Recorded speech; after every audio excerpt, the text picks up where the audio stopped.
지난 주말에는 아마 시청자 여러분 이 뉴스 들으시고 많이 놀라셨을 겁니다. 산책을 하던 40대 부부가 맹견들의 습격을 받아 중상을 입는 사고가 발생했습니다. 이 맹견들은 애완견이라기보다는 멧돼지를 잡기 위해서 길러진 사냥용 개였다고 하는데요. 주인이 공원에서 훈련시킨다며 목줄을 푼 것이 사고의 원인이 됐다고 합니다. 먼저 JTBC 송창용 기자의 리포트부터 한번 보시죠.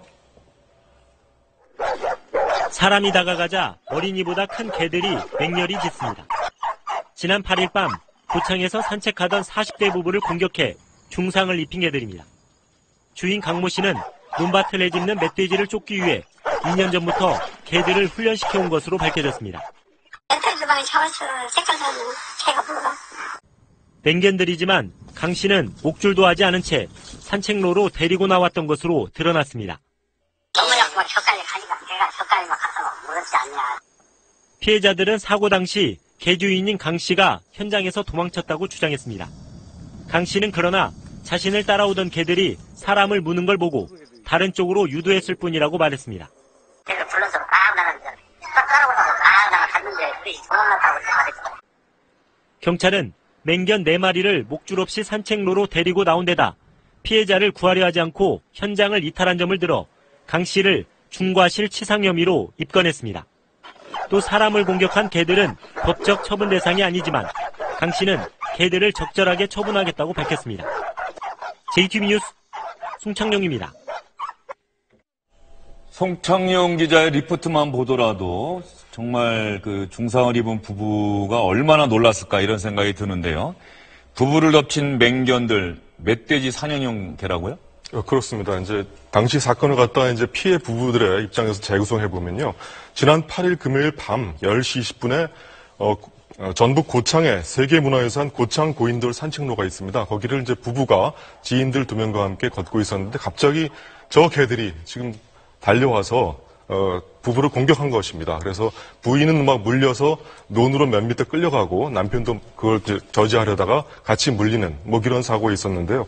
저 개들은 이제 개 주인이 원래 저 개 낳은 어미견이 있겠죠. 그 어미견을 낳아서 4마리를 낳아가지고 키울 때 자기가 일하는 논과 밭에서 멧돼지가 많으니까 이제 이 개들이 갖다 아예 사냥용으로 길렀다고 합니다. 그래서 계속 훈련을 시키고 이날도 개 주인이 공원으로 데리고 왔는데 이것도 뭔가 사냥의 일환으로 목줄을 묶지 않고 데리고 왔다는 거예요. 그러니까 정말 어떻게 보면은 일반인들이 산책하는 그 산책로에 저렇게 생긴 큰 개들을 목줄도 묶지 않고 데리고 왔다는 사실 자체가 굉장히 이해가 안 되는 거죠. 그래서 결국 이제 사고가 나서 그 부부가 좀 상당히 크게 다치는. 특히 부인이 많이 다쳤다고 하는데 상태가 어떤지. 그 부인이 이제 팔과 어깨, 허벅지를 5분 동안 7차례 물어가지고 근처 논으로 3m나 끌려갔다는 거예요. 그래서 남편이 이제 이걸 막으려고 가다 보니까 남편도 다른 개한테 이 엉덩이 부분을 3차례 물렸고요. 그래서 다른 지인들이 말려서 간신히 이제 더 이상 이제 피해는 없었는데 결국 이제 이 두 사람은 병원으로 갔고요. 그래서 병원에서 3시간 가까이 봉합수술을 받았는데 상처가 워낙 커서 이 성형수술을 받아야 할 정도라고 합니다. 예, 그런데 리포트에서도 잠깐 나왔습니다만 피해를 입은 중상을 당한 부부는 개 주인이 이렇게 개들이 달려들어서 산책하던 부부를 물어뜯고 있는데 정작 개 주인은 도망을 갔다 이렇게 얘기를 했어요. 주인은 개들이 우리를 습격하자 도망을 갔다 이렇게 주장을 하고 있는데 이 부분에 대해서 개 주인의 얘기는 좀 다른 것 같습니다. 개 주인의 이야기 한번 들어보시죠. 한마디가 가서 모르잖아, 이 장난을 걸었는가, 했는가, 난 잘 모르는데, 우리가 다 따라온 줄 알았거든요? 따라온 줄 알았는데, 하나가 자기게 걔들은 소리를 들려면은 다 한치로 가거든요. 그때가 그냥 덤벼드는 거가. 내가 가 있으면은 걔가 떨어지지 않고 계속, 걔가 내가 맨줄 거 아니에요, 내 뒤에서. 그래서 걔를 불러서 막 나가는데, 따라오라고 막 갔는데 그게 도망갔다고 말했거든요. 그건 여러 가지가 서운하더라고 잘못 있지만 그렇게 틀리게 얘기하는 것은 글쎄 개주인은 어쨌든 간에 개들은 주인을 알아보니까 내가 다른 곳으로 가서 부르면은 나한테 올 것이다. 그러면은 그 산책하던 부부가 좀 덜 다치지 않을까. 이래서 다른 곳으로 이동했을 뿐인데 그걸 보고 도망갔다라고 얘기하면은 나도 서운하다라고 얘기를 하는데 피해당한 부부 입장에서는 뭐 전혀 다르게 생각할 수밖에 없지 않겠습니까? 그렇죠. 이거 서운하다고 이야기할 계제는 아닌 것 같고요. 근데 사실 그 행동만 보더라도 이 견주가 제대로 된 그 맹견을 어떻게 다뤄야 되는지에 대한 훈련을 좀 안 받은 게 아닌가라는 생각이 좀 들 수밖에 없습니다. 일단 저기 이제 맹견들을 데리고 나가는데 뭐 입마개라든지 목줄이라든지 이런 거 전혀 안 한 것도 그렇고 그 상황에서 이제 나를 따라오라고 이렇게 본인이 달려갔다는 거 아니에요. 근데 그 개들의 습성상 이렇게 어떤 그 목표물을 물었을 때 그거를 놓고 주인을 따라간다는 건 거의 생각하기 좀 어렵거든요. 저는 상당히 개를 좋아하기 때문에 조금 개들의 편을 좀 들고 싶은 마음이 좀 있습니다만은 그런 상황에서 저렇게 이제 무슨 의도였는지는 알겠지만은 저런 행동을 했다는 거는 좀 제대로 된 개 주인으로서의 교육이 또 좀 부족했지 않았나라는 생각이 좀 듭니다. TV 동물농장이나 뭐 군견 훈련하는 장면 텔레비전에서 보면 분명히 그 주인이 다가가서 물고 있을 때 놔! 이렇게 얘기를 해야 개들이 그렇죠. 물었던 것을 놓지 않습니까? 그런데 정작 다른 데로 이동을 해서 그쪽으로 오라고 얘기한다고 해서 과연 흥분한 개들이 갈지 그 부분에 있어서는 좀 집주인의 설명이 어느 정도 설득력이 떨어지지 않을까 많은 분들이 이렇게 생각할 것 같은데 경찰에서는 지금 개주인에 대해서 어떻게 생각하고 있어요? 그러니까 뭐 고의성은 없다고 보는 거죠. 그런데 이런 문제들 다 고의성은 다 없습니다. 뭐 고의성이 있다고 하면 개를 끌고 나가서 특정한 집으로서 야 가서 물어 뭐 이렇게 했다는 얘기인데 그렇겠죠. 그러지 않았지 않겠습니까? 그러니까 뭐 고의성이 없는 건 당연한데 어쨌든 그 무서운 맹견을 관리해야 되는 책임이 있는 개 주인이 개 입마개도 하지 않은 상태에서 외부로 데리고 나와서 그리고 본인이 관리하던 그 개가 다른 사람들을 물어서 중상을 입혔기 때문에 당연히 법적 책임을 져야 되는 것이고 중과실치상 혐의로 이 개 주인을 입건해서 조사를 할 예정이라고 합니다. 중과실치상 혐의로 입건을 할 예정이다. 그렇죠. 그렇게 되면은 그 부분에 대해서는 좀 처벌을 받을 가능성이 있어 보여요? 그렇습니다. 뭐 항상 이런 문제가 나오지만 민사 책임은 당연히 지는 것이고 손해배상 책임은요. 그건 뭐 민법에도 명백한 규정이 있습니다. 동물이 뭔가를 잘못했을 때는 그 동물의 소유자 또는 관리자가 책임지게 하는 규정이기 때문에 민사상 책임은 당연히 지는 것이고 형사처벌에 관한 경우에도 이 경우에도 개 주인이 만약에 입마개까지 다 하고 뭐 개 목줄을 튼튼하게 데리고 있었는데 본인이 어떻게 할 수 없는 상황에서 그 개가 본인의 어떤 힘을 벗어나서 사고를 일으켰다고 하면 과실이 없다라고 볼 수도 있겠으나 이 경우는 그런 경우가 아닌 거죠. 만반의 준비를 하지 않은 상태에서 공원에서 개를 훈련시키는 과정에서 잘못한 일들이 벌어졌기 때문에 그 개를 관리하지 못한 법적인 책임은 충분히 지을 수 있을 것으로 보입니다. 예. 저도 사실 뭐 큰 사고는 아니었습니다만 차 수리하러 갔다가 차 수리하는 곳에 있었던 개한테 살짝 물린 적이 있어요. 근데 정작 큰 개는 아니고 옆에 있던 작은 개가 밥을 먹다가 제가 지나가니까 갑자기 뒤에서 달려서 물었는데 그때 그 주인이 했던 얘기가 상당히 기억이 나요. 우리 개가 그런 개가 아닌데? 그리고 걱정하지 마세요. 광견병 주사는 마쳤으니까. 그러니까 별일 아니라는 식으로 얘기했던 기억이 나고 뭐 실제로 별일은 없었습니다만 많은 경우에 개를 키우시는 분들이 우리 개는 내가 잘 가르쳐서 절대 사람을 물지 않습니다. 똑똑합니다. 이렇게 생각하시는 것 같습니다. 그런데 안심하면은 안 되겠죠. 사람 같지는 않지 않겠습니까? 어떤 상황이 벌어졌다거나 몹시 흥분했다거나 이럴 때 주인이 제어할 수 없는 상황까지 갈 수 있다. 이런 상황들을 늘 염두에 두고 강아지와 함께 다녀야 될 것 같은데 그렇다고 한다면 과연 개들이 어떤 사람을 물거나 어떤 사물을 물었을 때 그 무는 힘이 어느 정도인지 여러분 궁금하시지 않습니까? 노동규 기자가 실험해봤습니다. 대형견들이 무는 힘은 어느 정도나 될까? 몸무게 24kg의 셰퍼드를 측정해봤습니다. 이 셰퍼드가 무는 힘은 78kg 힘, 80kg에 가까운 역기를 이빨로 들어올릴 수 있다는 얘기입니다. 한 번 물면 좀처럼 놓지를 않고 끄는 힘까지 상당합니다. 순간적으로 끄는 힘이 97kg 힘에 달합니다. 몸무게 72kg인 기자도 몸이 들썩일 정도로 끌고 갑니다. 그런데도 공공장소에서 목줄 없이 활보하는 개들이 적지 않습니다. 개 주인들은 자기 개는 사람을 안 물 거라고 그래서 목줄이 필요 없다고 말합니다. 상당히 기능이 되게 뛰어난 거다 보니까 하지만 안 하는 것들은 내 컨트롤 다 되는 거니까. 지난해 한강공원에서 개를 목줄 없이 다니게 뒀다가 적발된 사례만도 3만 8천여 건에 달합니다. 그러다 보니 개한테 물리는 사고는 지난 2014년 1,889건에서 지난해 2,111건으로 늘었습니다. 게다가 길 가다 개를 만나면 귀엽다고 덜컥 손대는 사람들도 적지 않습니다. 안녕. 몇 살이에요? 자칫 사고로 이어질 수 있습니다. 가장 기본적인 본능 중에 하나가 사냥 본능이라고 할 수 있기 때문에요. 공격성은 어떠한 개들도 다 가지고 있다고 볼 수 있습니다. 예, 혹시 김태현 변호사, 김재훈 박사, 김영환 의원은 강아지 키우십니까? 저는 안 키웁니다. 키우십니까? 저는 지금은 아닌데 키웠어요. 키웠을 예. 건. 그때 혹시 우리 개는 안 물어요? 이렇게 집에 놀러 오신 분들한테 그렇게 얘기하신 적 있습니까? 아니요, 저는 제가 물려본 적이 있어요. 아주 어릴 때. 키우던 네, 아니 강아지한테? 키우던 개는 아니었고요. 예. 다른 강아지한테. 그래서 그런 말은 절대 안 합니다. 예. 김영환 의원은 어떻습니까? 지금은 안 키우는데 어렸을 때 키웠습니다. 예. 저런 그 시골에서 키웠어요. 그때는 뭐 개 목줄도 안 묶었고 그냥 데리고 다녔죠. 예. 갑자기 이 얘기하다 보니까는 뭐 많은 부모님들이 그런 얘기 하신다는 거 아니겠어요?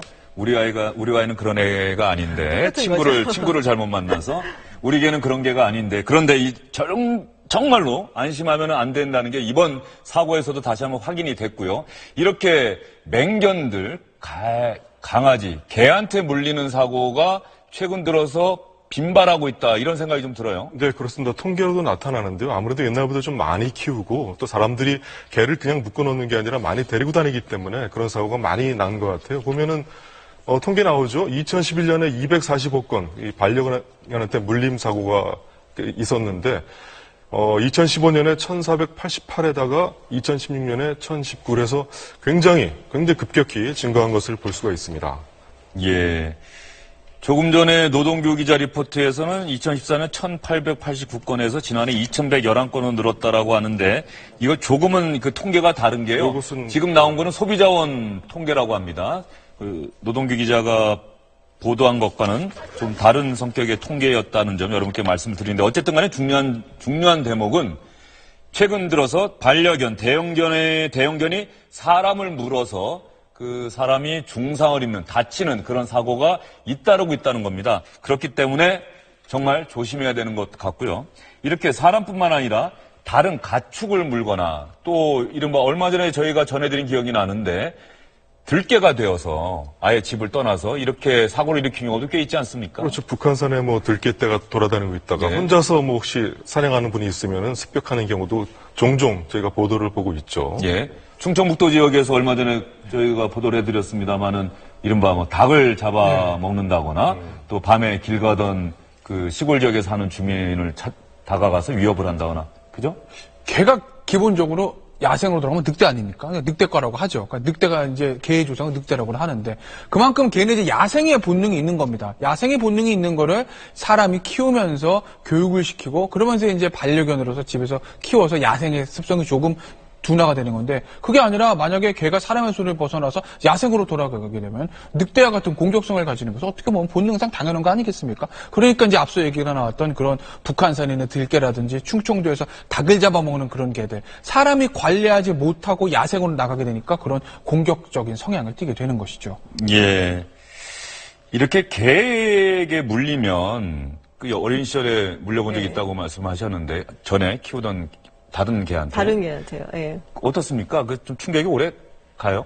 저보다 저희 어머니가 더 충격을 많이 받으셨던 예. 것 같아요, 당시에. 그리고 길 가던 개였기 때문에 아무래도 이제 병이 있지 않을까라는 걱정이 좀 많았던 것 같고요. 근데 집에서 키우던 개랑은 또 다른 생각이 드니까 크게 뭐 굉장히 뭐 트라우마로 남지는 않았습니다만은 당분간은 이렇게 짖는 개를 보면 좀 많이 놀랐던 기억은 좀 있죠, 아무래도. 저는 그 충격이 오래 간다고 믿는 게 물리진 않았는데 초등학교 6학년 때인가 길을 가는데 도사견이라고 하죠. 대형견들.